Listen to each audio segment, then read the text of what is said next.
Okay, tuan-tuan, insyaAllah, bismillahirrahmanirrahim. Rakaman tadi tak pasti ada ke tak ada, tapi ini berkenaan dengan keberanian Sayyidina Ali radhiyallahu an, dan khususnya hari ini adalah berkenaan dengan peperangan yang berlaku selepas peperangan Uhud. Selepas peperangan Uhud, satu yang berlaku adalah peperangan Badar, peperangan Uhud yang seterusnya kan berlaku. Diorang panggil, kata datang ke Badar. Datang ke Badar, kita bertempur di sana.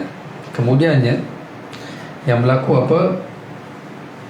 Nabi SAW telah halau keluar Banu Nadir kerana perancangan mereka untuk bunuh Rasulullah SAW, dan diorang ugut secara terbuka.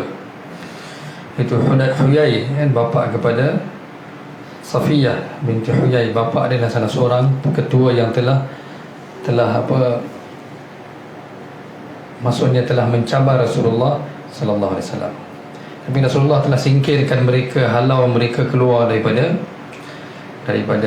Madinatul Munawwarah. Tapi bila mereka lari, kebanyakan mereka pergi ke Khaybar. Saya nak bagi tahu peperangan seterusnya apa yang berlaku, dan nanti saya cerita apa yang saya baca daripada hadis sahabat tadi. Bila mereka pergi ke Khaybar, mereka takkan duduk diam saja kan, sebab mereka terpaksa tinggalkan tanah mereka. Nabi kata, ambil semua apa sahaja yang kamu boleh bawa atas unta, keluar. Tanah kan tak boleh bawa kan, yang boleh bawa apa dia boleh bawa, dia bawa. Pintu-pintu pun dia orang cabut, dia orang bawa. Begitu sekali dia orang punya kedekut kan. Tapi dia orang mana puas hati. Jadi apa dia orang buat? Dia orang hantar wakil daripada sana ke Mekah untuk jumpa dengan orang Quraisy. Kata, korang pun serang hari itu kalah. Walaupun Uhud ni kategori boleh kata menang, tapi tak dapat kemenangan. Dia orang punya perjalanan masih terganggu lagi. Jadi halat syita'i wasai, perniagaan mereka. Jadi Khaybar ni kata, daripada Khaybar mereka menetap di Khaybar. Khaybar ni bukan jauh sangat, dan 2 jam daripada Madinah kalau naik kenderaan lah, naik kereta ini 2 jam. Mereka pergi ke Mekah jumpa Abu Sufyan. Ketika itu yang hidup, ketua Quraisy yang hidup paling besar siapa? Abu Sufyan. Sebab Abu Jahal dah mati kan. Abu Jahal dah mati dalam peperangan. Perang apa? Siapa ingat? Abu Jahal digugurkan dalam peperangan apa? Badar. Dalam peperangan Badar, Abu Jahal, Umayyah bin Khalaf, besar-besar ni semua dah gugur. Jadi ketika ini yang paling besar ada siapa? Abu Sufyan. Yang lain semua dah habis dah. Allah Subhanahu Wa Taala telah musnahkan mereka. Allah telah bunuh mereka semua dalam peperangan Badar. Abu Jahal disebut tadi kan, dia last kali masa dia orang nak, Ibni Mas'ud datang tengok, Nabi hantar Ibni Mas'ud, Abdullah bin Mas'ud, untuk pergi tengok, lihat keadaan dia. Ibni Mas'ud pijak, Ibni Mas'ud tengok. Akhirnya Allah Subhanahu Wa Taala telah tunjuk kemenangan. Dia kata, apa pula? Dia kata, engkau lah kalah, kau bunuh saudara sendiri. Yang dia tukar dia emosi itu kepada saudara kan. Dan kemudian masa nak, walaupun 2 orang, Muaz dan Muawiz tu yang serang, tapi Abdullah bin Mas'ud lah yang telah buat pancungan terakhir kan. Dia kata, tunggu. Kita angkat sikit leher aku, kata, bawa orang tahu yang mati ni ketua Quraisy. Kata nak mati pun ego lagi, arrogance dia tu. Masa nak mati pun dia kata, angkat sikit. Okey pancung, bawa orang tahu aku ni ketua Quraisy. Begitu arrogance sekali dia. Jadi yang ketika itu yang ada Abu Sufyan, jadi mereka ni pun pergi jumpa, bincang. Kata, kami kena halau, korang pun memang ada masalah. Apa salahnya kita bergabung, kita serang Rasulullah sallallahu alaihi wasallam. Hebatnya dalam masa beberapa tahun, 13 tahun tambah lagi 3 tahun, 13 tambah 3, 16 tahun, keseluruhan Hijaz hanya terbahagi kepada 2 sekarang ni. Dulu mereka terbahagi kepada kaum Aus, Khazraj, Asad, itu, ini, Ghatafan kan, macam-macam. Sekarang ni terbahagi kepada 2, Islam dan kafir, itu saja. Ini berlaku peperangan Ahzab. Semua mereka bersatu menentang, dan Rasulullah sallallahu alaihi wasallam ditentang oleh seluruh Hijaz dengan bersepakat. Mereka jadi satu untuk menentang Islam. Sebab itulah hadis Nabi kata, al-kufru billah wahid. Orang kafir ni semua sama je. Korang tak payah tanya kau agama apa. Kalau agama ni dia tak.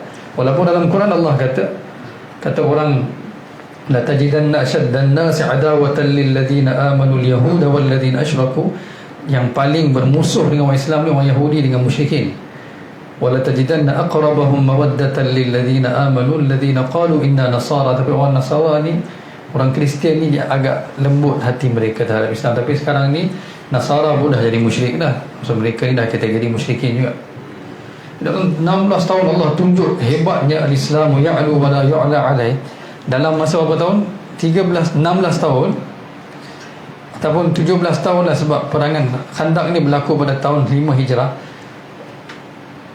Jadi dua dah daripada banyak dulu kan. Dulu banyak, Banu Nadir lain, Banu Qainuqa lain, Banu Asad lain, Banu yang orang kaum Quraisy lain, ini lain, Banu Asad lain, semua lain-lain. Mereka dulu perang dengan kabilah kecil-kecil je, aku, engkau, aku. Sekarang ni mereka semua bersepakat untuk menentang orang Islam dan menunjukkan betapa Allah Subhanahu Wa Taala telah tukar kedudukan orang Islam. Jadi satu pemerintahan ataupun mendapat kedudukan di Hijaz sehingga mereka terpaksa berpakat untuk nak serangkan.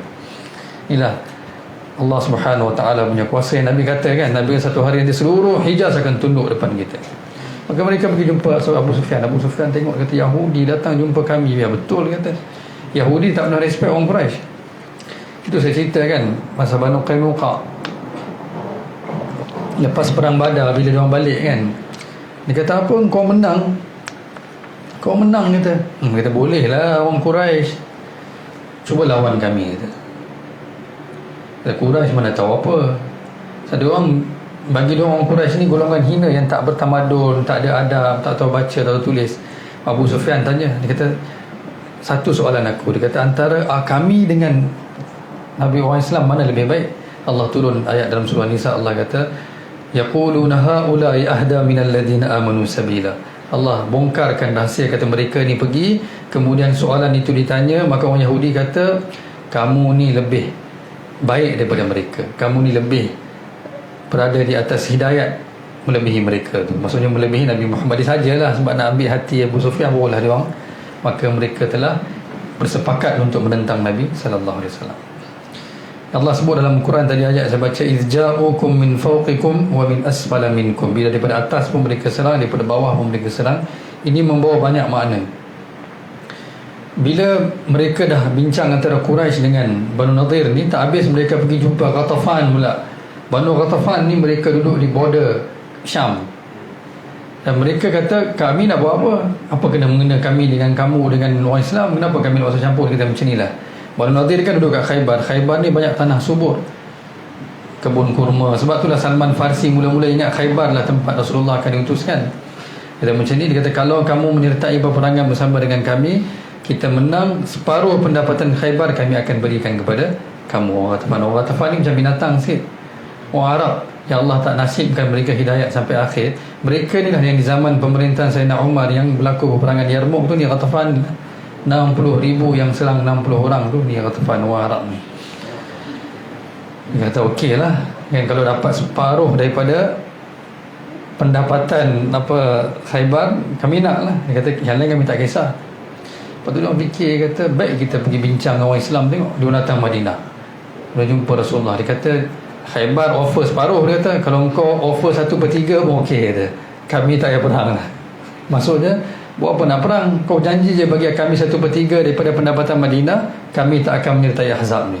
So Ahzab ni maksud tentera besar yang datang serang Madinah. Semua nak bersepakat masa tu.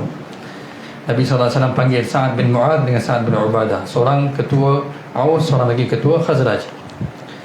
Nabi kata kepada mereka macam ni, mereka kata okey kami tak kisah. Tapi mereka tanya, adakah ini perintah Allah, wahyu daripada Allah, ataupun Rasulullah tanya cadangan? Rasulullah kata cadangan. Dia kata kalau macam tu, kata sebelum kami meluk Islam pun kami tak pernah terima penghinaan sebegini. Lepas masuk Islam apatah lagi, kata, kita akan perang mereka. Nabi kata pergilah. Nabi kata okey, kita akan perang ni mereka. Nabi kata tanya, sebab Madinah tu tempat mereka, kaum Aus dan Khazraj. Jadi Nabi tanya dulu mereka. Ni orang Ghatafan pun kata negotiate tak lepas, okey lah kita serang daripada sana lah. Maka ketika itu semua bergabung, yang ada semua kecuali Banu Quraidah yang masih ada dalam Madinah. Saya sebut itu kan, yang lain semua dah disingkirkan kecuali Banu Quraidah yang akan tunjuk tanduk mereka dalam peperangan ni.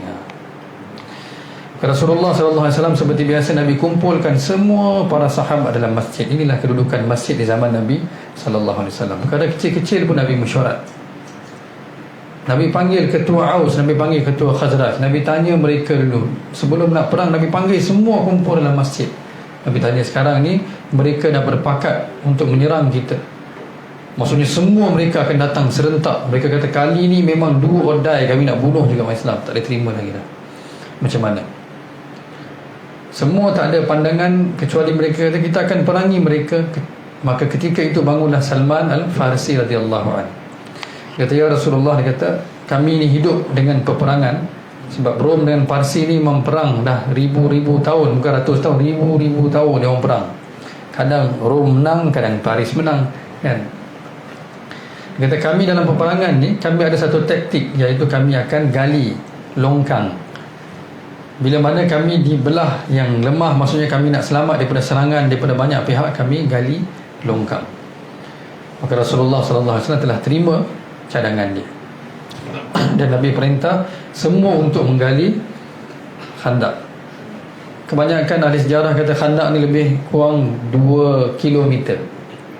Satu di belah utara, satu di belah selatan. Saya ringkaskan bagi senang faham, tapi keseluruhannya lebih kurang 2 kilometer.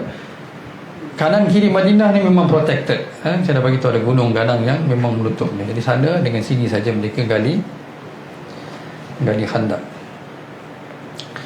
Bila Rasulullah SAW mula gali khandak tu, Nabi sendiri turun. Bukan Nabi bagi arahan, Nabi duduk.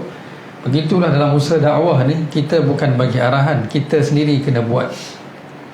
Sebesar mana kita punya kedudukan sekalipun, apa saja pangkat kita sekalipun, kita kena turun buat gash. Kita kena turun bersama. Kita kena ada hari yang kita khidmat makan. Jadi semua kita kena buat. Rasulullah SAW turun dan Nabi bersama-sama dengan sahabat, Nabi gali khandak. Itulah ketika itulah yang kisah yang sangat masyhur diriwayatkan dalam Bukhari, Muslim, yang mana ketika Nabi SAW gali khandak, baju Nabi SAW terangkat dan Jabir bin Abdullah nampak batu Nabi SAW ikat pada perut Nabi kerana kelaparan. Dulu mereka akan ikat batu supaya bagi rasa seperti penuh perut. Jabir bin Abdullah ni siapa? Saya dah cerita dah beberapa kelas lepas, yang dia ada satu ekor unta yang tua, dia kahwin dengan janda, kan? Ingat tak? Nabi kata kenapa tak kahwin dengan anak dara? Dia kata sebab bapa aku meninggal, Abdullah bin Haram meninggal, dia tinggalkan adik-adik, maksudnya anak-anak perempuan, itu adik-adik perempuan. Aku tak naklah bawa seorang lagi perempuan yang bertambah tanggungjawab aku bawa seorang yang boleh jaga adik-adik aku. Sebab tu aku kahwin dengan janda. Nabi kata bagus keputusan kamu. Lepas tu unta dia kan lemah, ingat tak kan? Nabi doakan kan, maka unta dia jadi unta yang terlaju. Kemudian Nabi nak beli, ingat ke satu? Nabi katakan saya nak beli, jual kepada saya. Ingat tak? Dengan 1 dirham. Kata jangan macam tu, kalau Rasulullah nak ambil lah, kata kan. Ini dia lah Jabir. Bila Jabir dengar tu, Jabir terus lari. Kalau siapa tak ingat kisah tu boleh dengar balik, kan? Ingat balik. Kisah tu sangat best. Itu pun kisah tu diceritakan dalam semua kitab-kitab hadis. Dia lari balik rumah. Dia kata kepada isteri dia, dia kata aku tak boleh tahan lagi perasaan aku selepas aku lihat keadaan Rasulullah. Ada apa nak makan? Kata ada sedikit tepung untuk buat sekeping roti, dan ada seekor kambing kecil yang belum cukup umur lagi. Dia kata tak apalah. Dia kata sembelihlah kambing tu dan sediakan roti. Maka isteri dia pun dengan segera telah sembelih kambing, siapkan. Maka dan dia datang lari jumpa ya Rasulullah. Kata aku telah sediakan sedikit makanan untuk engkau. Inilah berkat kahwin dengan seorang wanita yang dia berumur sikit, jaga adik-adik dia dan boleh khidmat masak untuk Rasulullah dalam keadaan masa mereka tak ada makanan. Inilah kelebihan nak bagi tahu, kata keputusan dia tu sangat membantu dia pada sehingga ke hari ini untuk dalam peperangan Khandaq pun dia dapat beri khidmat. Rasulullah SAW bila dengar dia bisik, ya Rasulullah ada sedikit makanan, bawalah seorang dua orang, kita boleh makan. Sebab dia nampak Rasulullah lapar sangat. Rasulullah bangun, Rasulullah buat pengumuman, kata Jabir buat kenduri, jom semua kita pergi rumah Jabir. Jabir dengar tu, dia kata Rasulullah silap dengar ke, aku silap cakap ke? Tak apalah, dia pun tak tahu nak cakap apa. Dia balik rumah cepat-cepat. Sebelum Rasulullah sampai, dia sampai dulu. Dia kata kat isteri dia, dia kata Rasulullah panggil semua. Isteri tanya balik, engkau panggil ke Rasulullah panggil? Dia kata Rasulullah panggil semua. Dia kata kalau macam tu jangan risau. Dia kata kalau Rasulullah panggil, Rasulullah akan ambil tanggungjawab sepenuh. Rasulullah tengok betapa fahamnya wanita para sahabiah ni, betapa mereka fahamnya akan kedudukan Nabi sallallahu alaihi wasallam. Kalau kita kata apa, tak apalah bang, ni sunnah Nabi kan, kita kurbankan, apa salahnya? Kan darurat. Dalam keadaan darurat, kewajipan yang fardu pun boleh tinggalkan, apatah lagi sunat, tinggalkan je semua. Kita sikit-sikit yang kita nak korbankan agama, sikit agama, agama lah. Darurat sikit tak apa, tak sembahyang pun tak apa, darurat sikit tak apa, tak puasa pun tak apa, tak solat pun tak apa. Kita cari alasan untuk tinggalkan kan. Sepatutnya kita kena belajar kata tak apa, kalau itu perintah Allah, itu perintah, itu sabda Nabi SAW, Allah pasti pelihara. Mana boleh seorang sahabat, doktor kata kau sujud kau akan buta, dia kata mata kau dalam keadaan tak boleh. Dia kata itu perintah Allah, Allah akan pelihara. Dia kata aku lebih rela sujud daripada aku tak sujud dan aku buta. Baik aku sujud. Allah nak selamatkan, Allah selamatkan. Allah nak binasakan, Allah binasakan lah. Kan? Yakin mereka dengan Rasulullah. Rasulullah kata kepada Jabir kemudiannya, jangan buka makanan sehingga aku datang, dan Nabi telah ludah air liur Nabi SAW di dalam periuk tu. Kemudian semua datang makan, cukup untuk semua telah kenyang hari itu. Allah Subhanahu Wa Taala berikan keberkatan dengan air liur baginda sallallahu alaihi wasallam, dengan keberkatan air liur baginda sallallahu alaihi wasallam. Yakin mereka, keyakinan mereka dengan sabda Nabi dah kata, dah tak berfikir dah. Kalau kita, yelah tapi darurat kan, takkan dah. Kita macam tu kan, kita takkanlah nak masa ni pun ustaz nak kata kena ikut sunnah. Dalam ni makan babi pun boleh dah kan. Kita terus seolah-olah macam kita ni memang nak mati dah lah, memang tak ada cara lain kan. Sikit-sikit cari alasan untuk tinggalkan sunnah, sikit-sikit cari alasan untuk tinggalkan perintah Allah. Kalau kita belajar kehidupan para sahabat, untuk bagi tahu kata sahabat ni mereka yang nampak perintah Allah dengan sunnah Nabi saja, yang lain mereka tak nampak. Mereka kata Allah yang suruh buat kan. Kalau macam tu, idzan la yudayyi'ana Allahu abada, Allah tak akan binasakan kami. Kalau itu perintah Allah, mana boleh Allah binasakan kami? Allah perintah suruh buat, Allah akan bagi jaminan lah. Allah cuma nak tengok. Tapi Allah kata tak apalah, kalau kau tak ada kekuatan, tak apa. Itu ihsan Allah Subhanahu Wa Taala. Kemudian dalam penggalian ni banyaklah perkara berlaku. Salah satu kisah yang masyhur, ada satu batu yang mereka tak dapat nak pecahkan. Ada sahabat kata kita kona sikit khandak tu, kita tak, kata Nabi dah garis. Ni lagi sekali, kata Nabi kan dah garis kan, mana boleh kita mengingkari Rasulullah. Kata apa salahnya sikit, kata tak. Dia kata kalau Nabi dah kata ini mesti ada sebabnya batu tak boleh pecah. Mereka panggil Rasulullah datang balik. Tengok betapa yakin mereka dengan sabda. Satu terlupa, satu lagi ingatkan. Kan Nabi dah kata. Kata kalau Nabi dah kata. Rasulullah SAW datang, Nabi sendiri telah ambil besi ataupun alat untuk nak pecahkan batu tu. Dengan Allahu Akbar, Nabi kata Bismillah, Allahu Akbar. Bila Nabi SAW hentakkan ke atas batu tu, maka terpecah sedikit. Maka Nabi SAW kata Allahu Akbar. Kata aku lihat Allah Subhanahu Wa Taala telah berikan kepada aku, Allah Subhanahu Wa Taala telah berikan kepada aku kunci-kunci istana putih di Iran yang dimiliki oleh Raja Parsi. Kemudian lagi sekali Nabi SAW hentak, dan Nabi SAW kata Allahu Akbar. Nabi kata aku melihat istana-istana merah pula, aku telah diberikan kunci-kunci negara Syam. Kemudian kali ketiga Nabi SAW hentak, maka batu itu terpecah habis, dan Nabi SAW kata Allahu Akbar. Allah telah tunjukkan kepada aku membuka kota Yaman. Ya Allah Subhanahu Wa Taala nak tunjuk kepada Rasulullah sallallahu alaihi wasallam. Itulah setiap perintah Allah dan setiap sabda Nabi sallallahu alaihi wasallam ni ada sebab dia. Kalau kita cari, kita akan dapat. Kalau kita tinggalkan, keberkatan pun tak ada lagi lah kan. Buat dengan yakin atas sabdaan itu lebih baik daripada kita tinggalkan. Walaupun kebanyakan perkara harus, tak apa, dah tak boleh nak buat macam mana. Tapi kalau kita buat juga, dalam tu ada kejayaan. Kalau kita fikir logik kita, banyak benda tak ada logik kan.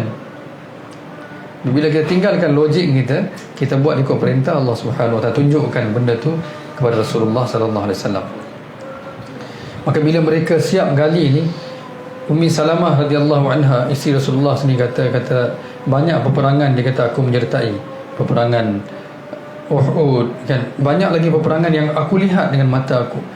Ni selepas Rasulullah SAW wafat lah, dia kata kan, tak pernah aku lihat peperangan yang lebih penat, yang lebih teruk daripada peperangan Khandaq. Yalah, sebab seluruh Hijaz datang serang, ketakutan kan, dengan penuh dalam keadaan ketakutan, tak kelaparan, musim sejuk kan, mereka terpaksa buat persiapan. Perang ini berjalan selama 40 hari. 40 hari itu mereka perang kan.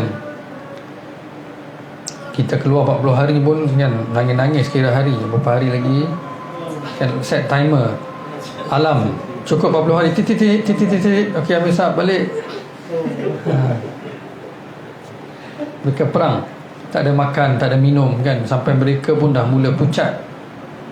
Suatu Hudzaifah bin Yaman kata sendiri kan, dia kata aku ingat lagi, dia kata dalam peperangan Khandaq, dia kata bila Rasulullah tanya siapa yang boleh merisik ketika itu mengintip musuh, ketika itu keadaan kami begitu lemah sehingga orang seperti Sayyidina Umar, yang lain siapa pun tak ada kekuatan nak bangun, pun tak ada kekuatan lagi, nak bangun berdiri pun tak ada kekuatan lagi. Begitu sekali keadaan mereka. Tapi mereka teruskan, Allah Subhanahu wa taala cerita dalam Al-Quran bagaimana Allah kata, uzkuru ni'matallahi 'alaikum iz ja'atkum junudun farsalna 'alaihim junudan lam tarawha. Kata bila mana tentera datang, nama pun Ahzab, sudah tentera daripada seluruh Hijaz. iz ja'ukum min fawqikum wa min asfala minkum wa iz zaghatil absar wa balaghatil qulubul hanajir wa tadhunnuna billahi dhununa. Subhanallah, bagaimana Allah gambarkan, subhanallah, ayat Quran ni sebenarnya tuan-tuan kan, daripada menyanyi-menyanyi ni, kalau kita tak habis menyanyi baca Al-Quran ni, berhentilah menyanyi.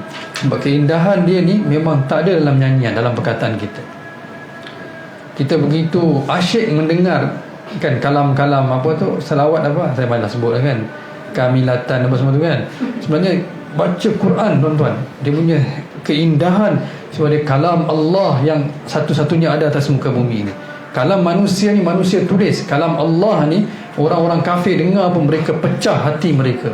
Tak apa ni, Allah sebut, Allah gambarkan dalam surah Ahzab, ya ayyuhallazina amanu dhkuru ni'matallahi 'alaikum idh ja'atkum junudun fa arsalna 'alaihim rihan wa junudan lam tarawha wa kana Allahu bima ta'maluna basira idh ja'ukum min fawqikum wa min asfala minkum wa idh zaghatil absar wa balaghatil qulubul hanajir wa tadhunnuna billahi dhununa. Tengok Allah gambarkan macam mana. Mula Allah kata bila musuh datang, kami juga hantar musuh kami. Kemudian Allah kata bila mereka datang daripada atas, daripada bawah, dan bila mata kamu dah nak pecah, terbeliak takut, wa balaghatil qulubul hanajir, sehingga kamu rasa nyawa kamu dah sampai ke kerongkong kamu. Bila kita takut macam perasaan kita, pernah tak rasa takut?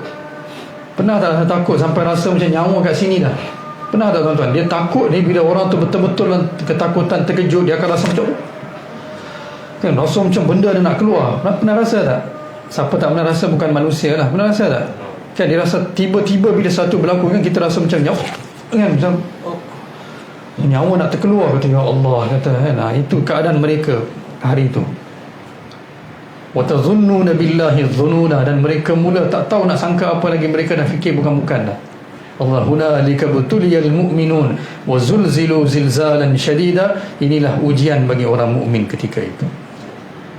Dalam muka seterusnya Allah kata, minal mu'minina rijalun sadaqu ma ahadullah alaih faminhum man qada nahbahu wa minhum man yantazir wa ma baddalu tabdila.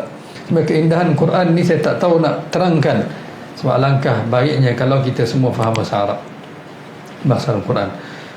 Maka Allah sendiri cerita, kata keadaan mereka begitu. Tahu sebab apa? Bila mula sahaja peperangan Ahzab ni, Rasulullah tempatkan wanita di satu kubu di Madinah, satu kubu, dan Nabi letakkan Zaid bin Harithah, bukan Zaid bin Harithah, Hassan bin Thabit, Nabi letakkan Hassan bin Thabit di situ.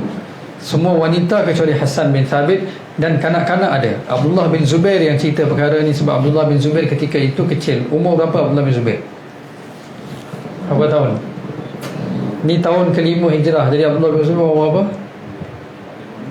Ha? Betul-betul umur apa? Siapa ingat? Abdullah bin Zubair bayi yang pertama lahir selepas Nabi hijrah. Jadi 5 hijrah maksudnya umur dia 5 tahun. Dia duduk bersama dengan wanita. Dia meriwayatkan, dia kata Banu Quraidah akhirnya mereka telah langgar perjanjian mereka. Mereka datang serang daripada dalam atas permintaan Huyai tadi, bapa kepada Safiyah tu. Dia datang pelan-pelan, walaupun mereka dah gali khandak. Khandak ni bukan ada air, dia kosong je. Memanglah kalau tentera kuda nak melintas tu susah, dan senang nak kawal peperangan tu, tapi bukan tak boleh melintas. Huyai ni dia memang orang Madinah kan, dia lari. Maka dia tahu selok-belok dia dah masuk, dan dia telah cakap dengan ketua kepada Banu Quraidah, dan mereka akhirnya bersetuju. Dia orang janjilah nak bagi, kata bila menang nanti ke Madinah ni sekian-sekian harta semua. Mereka dengan yakin kata memang kali confirm kami menang ni, jangan takut, sebab ini dah semua dah ni. Hari tu pun dah satu-satu kan, Quraisy, kami semua. Mereka serang daripada dalam. Serangan mereka mulakan kepada wanita. Bila mereka serang kubu tu, Safiyah radhiyallahu anha nampak. Safiyah ni bukan Safiyah isteri Nabi. Safiyah ni adalah mak saudara Rasulullah sallallahu alaihi wasallam, binti Abdul Muttalib. Dia kata kepada Hasan, dia kata musuh datang, kita bangun, ambil senjata pergi serang. Hasan kata janganlah cakap macam tu dengan aku. Dia kata kau tahu kan. Dia kata aku tak boleh, kata. Hasan bin Thabit ni dia seorang penyair, tapi dia kata dia mana tahu seni peperangan. Dia kata tak, dia bukan macam geng-geng pemanah BTHO. Dia kata saya tak, dia kata janganlah cakap, jangan malukan saya. Dia kata sebab saya tak boleh perang, Rasulullah letak kat sini. Safiyah punya berani dia, subhanallah. Dalam peperangan Uhud pun, lepas habis peperangan tu, dia lah yang datang buat kain kafan untuk berikan kepada siapa? Hamzah, saudara dia, abang dia, bin Abdul Muttalib. Dialah ibu kepada Zubair bin Awam. Jadi Abdullah bin Zubair tu adalah cucu dia lah. Maka Safiyah radhiyallahu anha dipakai selimut ataupun selendang lelaki dari panjat, dan dia serang mereka dan mereka lari. Okeylah. Dia kata ke Hasan, boleh pergi ambil senjata tu. Hasan kata janganlah. Dia kata jangan malukan aku lagi. Dia kata aku memang tak boleh, kata tak berani. Tapi tak apa, itu bukan nak menghina ataupun nak menunjukkan kelemahan mereka, dan nak beritahu kepada kita bahawa di kalangan kita pun bukan semua orang boleh angkat panah tu, bukan semua orang boleh angkat pedang. Jadi berilah tugas mengikut kebolehan masing-masing. Kalau seorang tu pandai panah, jangan bagi kat dia pisau suruh potong sayur kan. Kata dia kamu peganglah mana, tapi habis siapa nak khidmat kan. Tak apa, Tobek boleh beli kat Along Kitchen.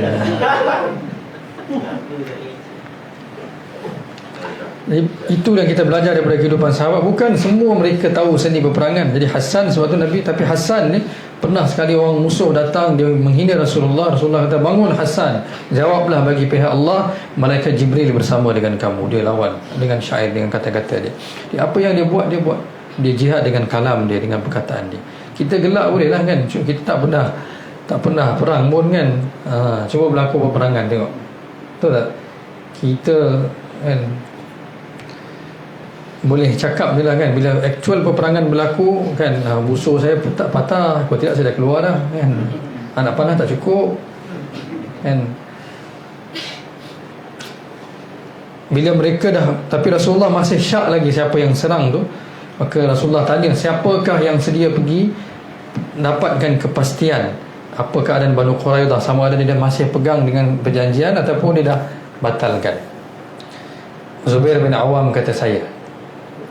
Maka dia pergi mengintip dalam keadaan yang panik lah, maksudnya kritikal. Memang siapa saja boleh bunuh dia anytime, seorang-seorang dia pergi. Berani dia.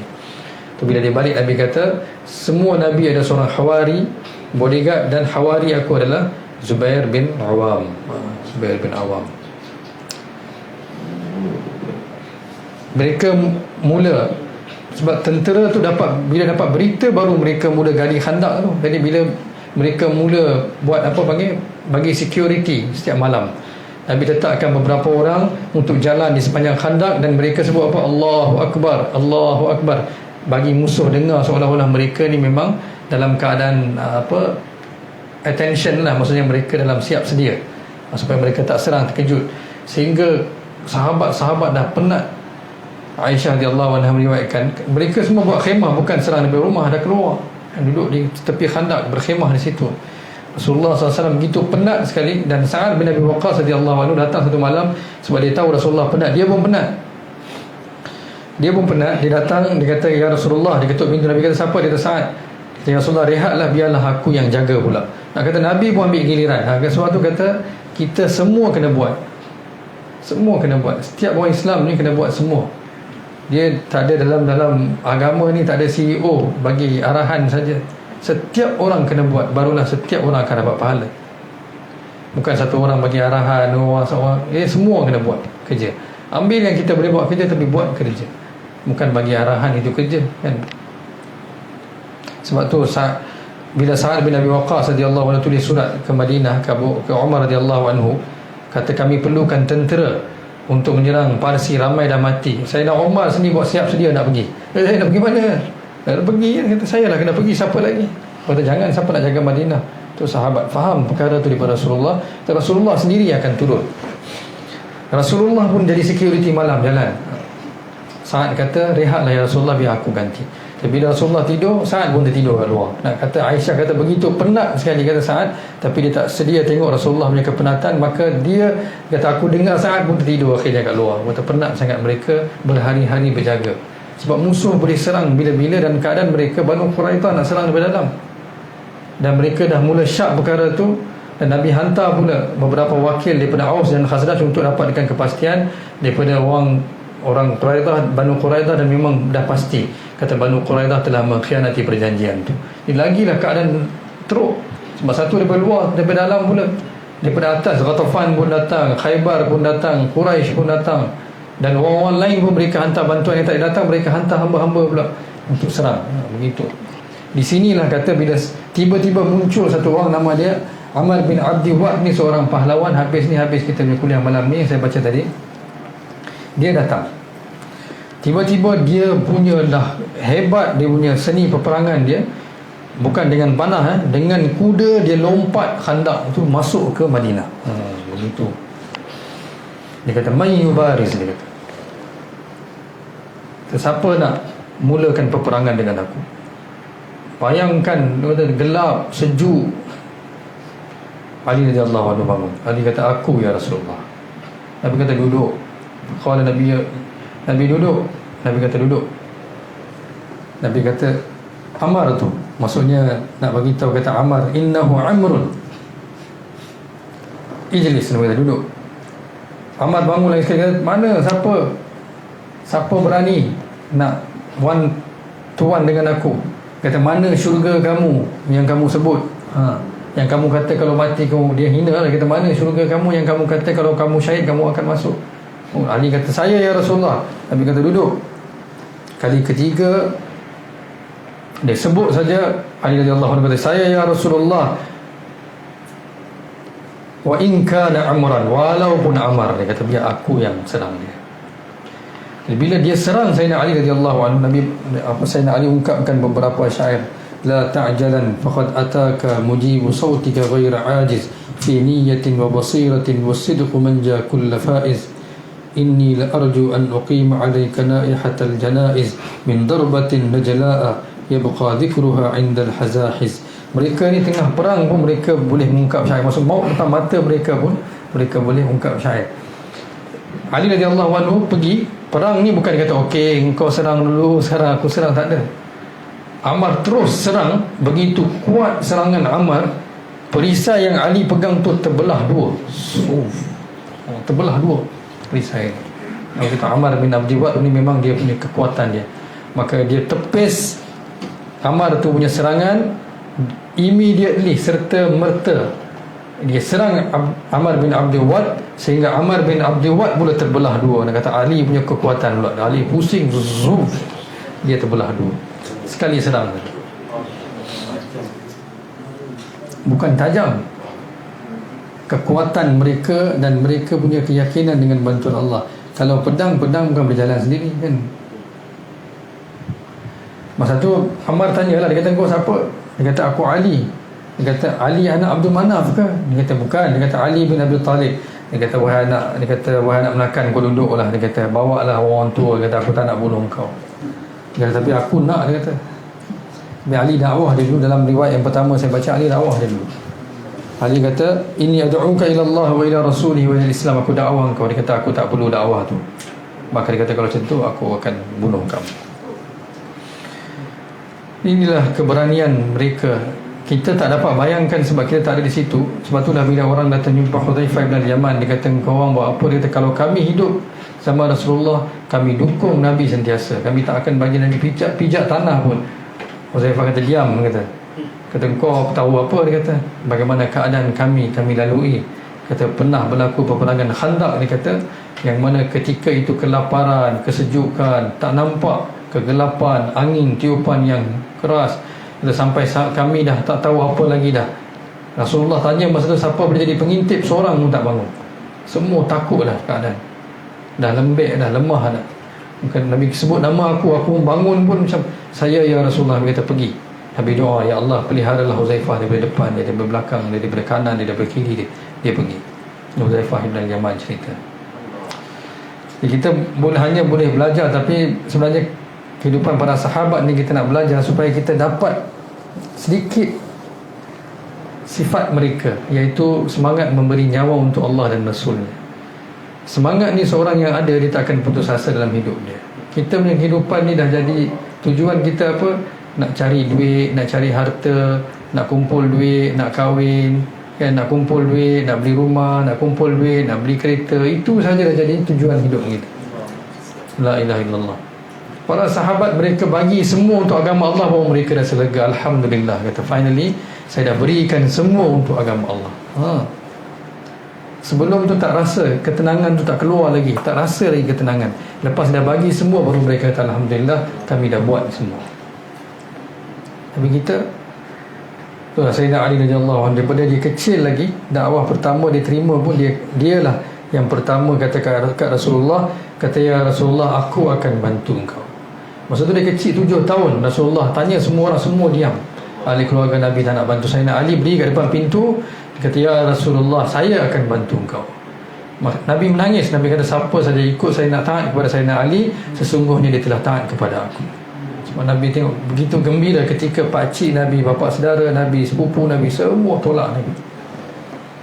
Ali radhiyallahu anhu seorang saja daripada keluarga Nabi ketika itu, selain daripada Khadijah radhiyallahu anha, yang telah bangun orang pertama.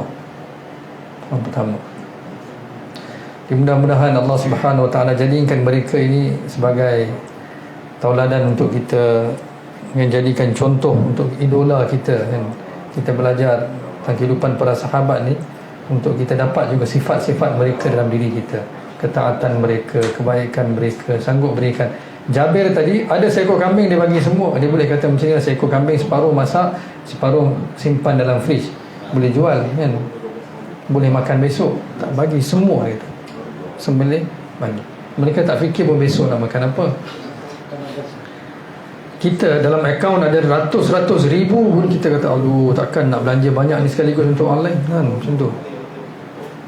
Waktu kita kena tukar cara pemikiran kita, cara hidup kita kena ubah sebenarnya. Bukan cara pemikiran, cara hidup kita kena ubah. Kalau tidak tak dapat apa-apa. Kita hidup beberapa hari saja lagi tau. Ka'annahum yawma yarawnaha lam yalbathu illa 'ashiyatan aw duhaha. Bila datang kematian, bila beri depan Allah, kata ya ke 60 tahun 70 tahun rasa macam sekejap je, macam satu pagi je, satu petang je.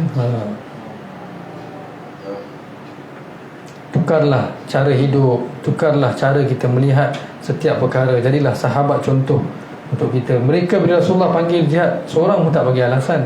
Kata ya Rasulullah, macam mana? Semua tinggalkan anak mereka, isteri mereka setempat, mereka bangun bersama dengan Rasulullah sallallahu alaihi wasallam. Dan Rasulullah juga tunjuk contoh. Nabi tak duduk dalam rumah bagi arahan, Nabi duduk bersama dengan mereka. Mereka lapar, Nabi pun lapar. Nabi ikat batu, Nabi tak makan. Macam tu contoh yang Rasulullah sallallahu alaihi wasallam berikan kepada mereka, yang kita kena belajar. kita tak boleh juga kan duduk bagi arahan saja, tapi kita pun kena turun dan kita kena buat bersama-sama, insya-Allah tuan-tuan. Inilah zaman yang dah mula akhir daripada akhir ni, banyak ujian daripada Allah Subhanahu Wa Taala. Semoga Allah pelihara kita daripada segala fitnah yang merosakkan agama, dan Allah berikan kita istiqamah, insya-Allah. 40 hari ya, Khandaq ni lah yang berlaku 40 hari berterusan. Subhanallah bihamdihi, subhanakallahumma wa bihamdika, nashhadu an la ilaha illa anta, nastaghfiruka wa natubu ilaik.